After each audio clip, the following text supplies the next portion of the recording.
হয়তো আজ নিজের যোগ্যতার বাইরে অনেক কিছু চাওয়া হয়েছে, যেই কারণে আজ অনেক কিছু পাওয়া হলো না। মানে চাওয়ার ক্ষেত্রে পাওয়া হলো না, কিন্তু যার কাছে চাইলাম সে আসলে আমার অবশ্যই হয়তো আমার যোগ্যতার বাইরে ছিল, যে কারণে হয়তো তার কাছ থেকে কোনো রেসপন্স পাই।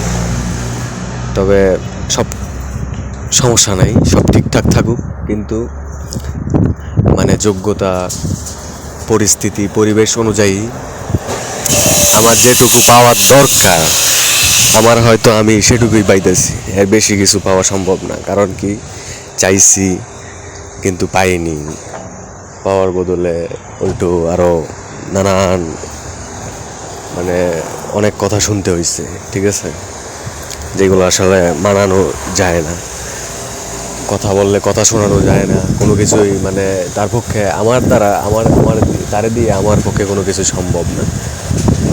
মানে অবশ্যই এটাই তো যোগ্যতা অনুযায়ী, যে চাওয়া যদি হয় তাহলেই পাওয়া যায়, আর যোগ্যতা অনুযায়ী না চাওয়া হলে কখনো তার কাছ থেকে রেসপন্স পাওয়া যায় না। তবে আমারও ভুল আছে যে আমার পরিবেশ, যোগ্যতা আর পরিস্থিতি অনুযায়ী আমার যতটুকু চাওয়ার দরকার ঠিক ততটুকু চাওয়ার আমার উচিত ছিল, কিন্তু এর বাইরে হয়তো চাইছি, যেই কারণে অনেক মানে হয়তো অনেক কষ্ট পাওয়া লাগবে ভবিষ্যতেও। তো যাই হোক, আল্লাহ তো মানুষই তৈরি করছে, মানুষের ভিতরে চাওয়া পাওয়া থাকতেই পারে, কিন্তু একটা জিনিস কি, যোগ্যতা আর পরিবেশ পরিস্থিতির একটা সীমা আছে, কিন্তু ভিতরে ভালোবাসার কোনো মানে সীমা নাই। ওটা যে কাউরে বাসা যায়, যে কাউরে বাসা যায়, কিন্তু বুঝতে পারবো কিভাবে যে সে আমার যোগ্য, আমি এটা বুঝতে পারবো কিভাবে, এটা তো বোঝার ক্ষমতা দেয় নাই। কিন্তু ভিতরে ভালোবাসা দিছে, ভালোবাসতে থাকো, তাহলে তো সারা জীবন কষ্ট পাই যাইতে হবে, ঠিক না?